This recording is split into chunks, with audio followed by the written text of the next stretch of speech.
that is one of few things I have left from the Trainwreck circuits. But we'll tell a little bit about the Trainwreck circuit because they are, I think they made a hallmark in amplifier design. An interesting thing with the idea with the Trainwreck amps would be that they would be viewed, or Ken would view them as the whole amp needs to be an instrument in the sense that you should be able to run it flat out, and it would distort, of course, but you should then be able to control the sounds with your hands easily. This is not for everyone, but some guitarists that are skillful in using their volume control would feel that they can get anywhere with this. They can play any song with this because they have more or less every nuance of electric guitar in their hands. Now, what is interesting, if you view the whole amp as a possible distortion thing, like the whole amp distorts, and you're well aware of what you're designing, you could get into a formula of feedback that deals with positive feedback. Now, this formula states that, and this is the basis of all oscillators as well, like when amplification moves towards infinity at positive feedback. Now, the key word is it moves towards infinity. And it does that at the expense of bandwidth. At the point where it starts to oscillate, it has the frequency of 1, and that's the chosen frequency of the oscillator. But anyway, if we view this as it moves towards infinite amplification at the cost of bandwidth, that would actually be quite the opposite, and at the expense of increased distortion. This would actually be the opposite of negative amplification, which will also oscillate if you move that too far. But the point of negative feedback in an amplifier is that of increasing bandwidth at the expense of a little power. But then you can have lower distortion and higher bandwidth. Only you'll lose some amplification. What if we would turn that right around and do it in the opposite way, like with Trainwrecks? Okay, we view this as what if you could tune the amp so that it would lie at the point where it precisely does not oscillate, but where you can trade bandwidth for more amplification. If we work that carefully to say that we can dispose of anything higher than 7 kilohertz if I only get a couple of dBs more of gain, then you can get a gain that would be artificial in a sense that the tubes would suddenly, through this feedback system, have a gain that is higher than they would be capable of. And the trade-off is, of course, that you'll lose a bit of the high end. But if you do that carefully, you can get an amplifier where you can set a point so that you can control it with your hands when it trips over to now we are trading bandwidth. And this makes a playing field that is most alive. And most of the time if you do not play an amp like that loud enough, you'll get a very bright sound. And this goes back to history of can we have more treble? And there's also a Finnish saying, can we have more treble Ollie? But anyway, so this comes in handy also because the overtones of the higher strings are weaker than the overtones of the lower strings. Now it is also so that even an E string would have harmonics way up in the treble.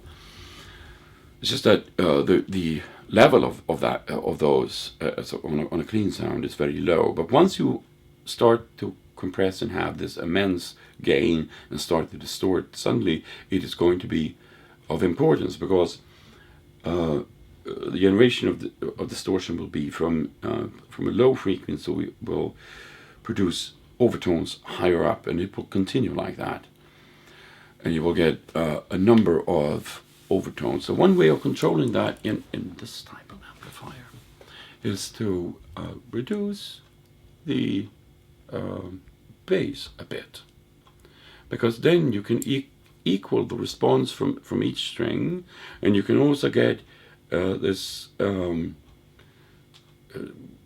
angel quality to the angel choir quality to the unwound strings at the same time as you can get a very focused distortion, or more or less focused distortion, but still alive, movable, that does not get choked on the lower notes. Now this is a very peculiar amplifier design that is more or less impossible to mass produce, but it requires, for instance, that if you design an amplifier like that, there are two things that will happen. Either the amp will scream like a pig, or it will feel lifeless to play. So the key is to get it into the zone where it starts to become dangerous but does not oscillate. So likely you're going to end with something that is going to be workable. You're probably going to go a bit too far to begin with, so it's going to be oscillating a bit. And that's where you perhaps use a capacitor at the input or some strategic point to combat the point where it starts to oscillate, because what we want to get at is this tiny little space where you can trade bandwidth for artificial gain. Okay. Mm-hmm. This also becomes one more thing about that. For this to become a perfect system, you also need to use this, a specific speaker load, because you have to maintain. It's such a small span, so you have to know what the speakers are, more or less everything in the amplifier, and you may have to ground it at the input too. But it's just so that you can get the amp so that even if you have controls up midway or something and no input, it's not going to squeal on you. It's just precisely not going to do that. This is why speakers are extremely important in that type of construction. Okay? So should we look at a completely different construction? If it's a tube amplifier, you would have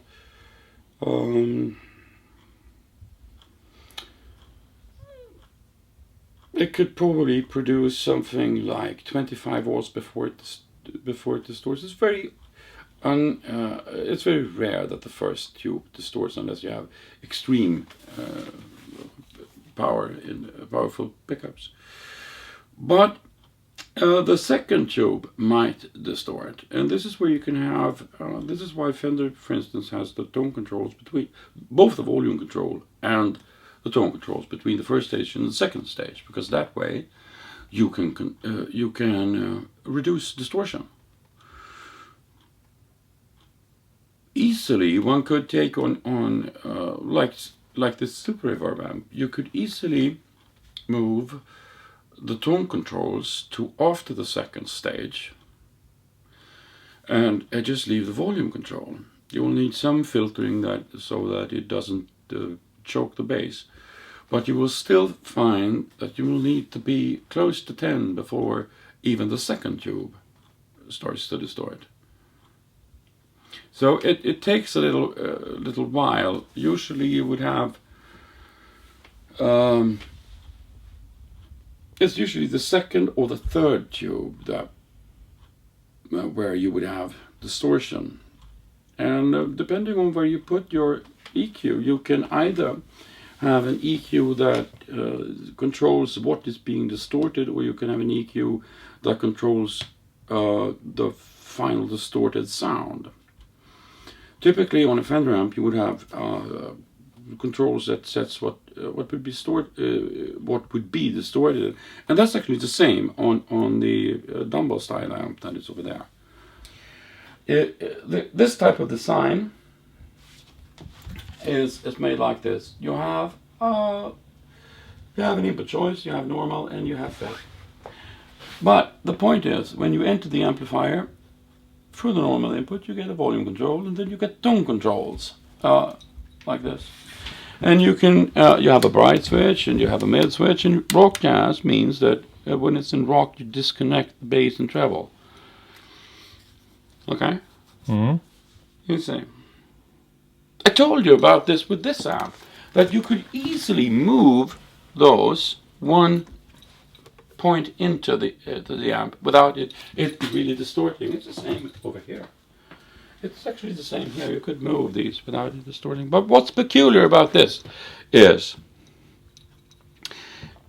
you have a basically clean guitar sound with a guitar-oriented EQ. It's intended to do the typical treble boosting and mid-range cut, because cutting mid-range at about 400 Hz, you can increase the treble in a way that could be less harsh than if you would increase treble as is.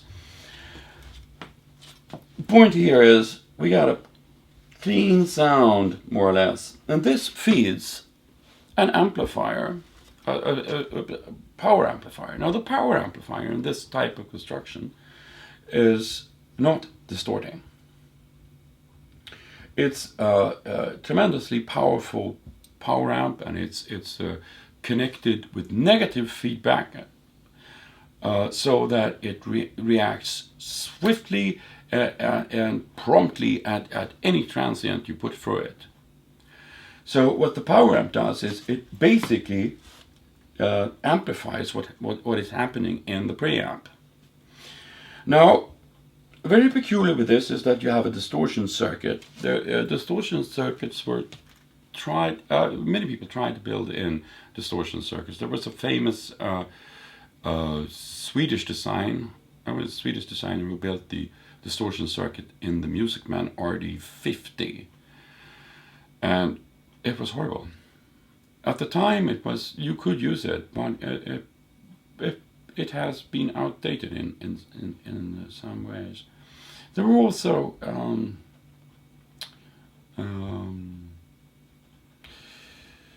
Yamaha amplifiers with the distortion knob, and the jazz chorus with the distortion knob. Yes, we love the distortion in the jazz chorus.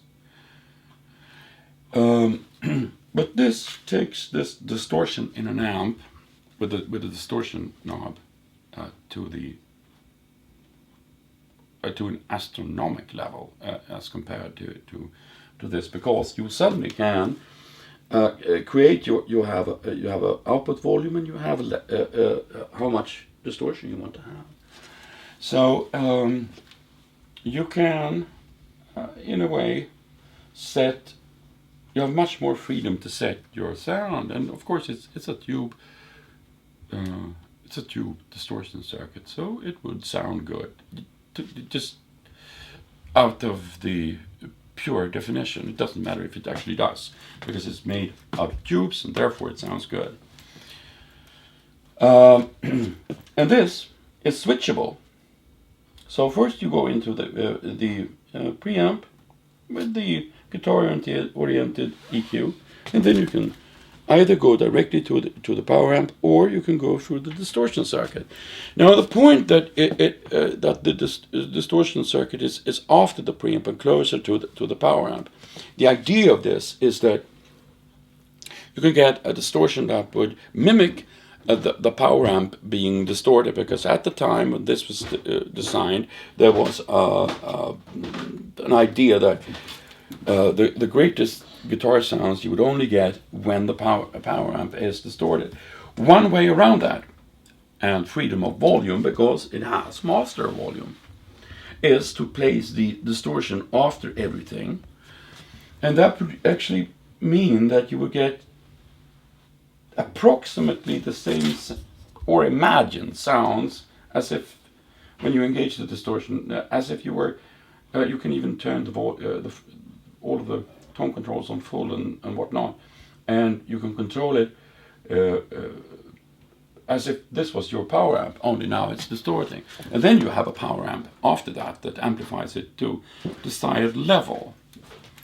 Similar ideas to this you could see with Eddie Van Halen, when he would use a 50 watt Marshall, perfectly stock, but you lower the voltage, and now as you lower the voltage you get more distortion to the whole amplifier. You run that through a dummy load, so there's no sound.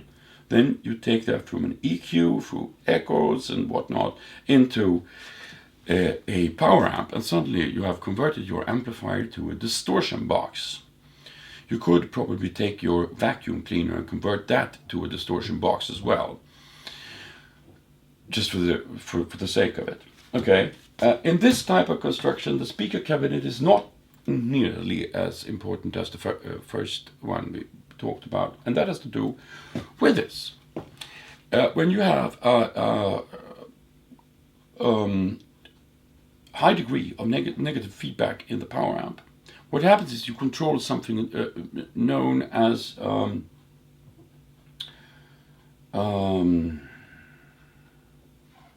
the effect that this load has on the amplifier. It is actually backwards what the speaker does to the amp. This is known as the damping factor. The damping factor is defined as how much the speaker or the load controls the amplifier. Now, with this type of heavy negative feedback, the damping factor gets higher, so that the speaker has less impact on the speaker. It cannot go back to the power amp and say, okay, get sloppy now in the bass. It's not possible, because the power amp corrects that. It's a stale, powerful American motorcycle police that would say, okay, we're going in here, we're going to be very solemn, and we're going to fix this. So that about that. It also has a loop, which is interesting. It has a loop. Okay. Over there, somewhere. Send return. Send return. Why have send return? Well, because it's like this. Back in the day, it was totally okay to run your tape echo into your distorting amplifier. Don't try that with your digital delay. You'll get all kinds of high frequency distortion things that you never knew your digital delay was capable of producing. But the gain of the amplifier would amplify that up. Therefore, you want to use the distortion of the amplifier into time delays and things. And this makes it, with this kind of amplifier, you suddenly can use rack mount systems with reverbs and whatnot to connect into the loop.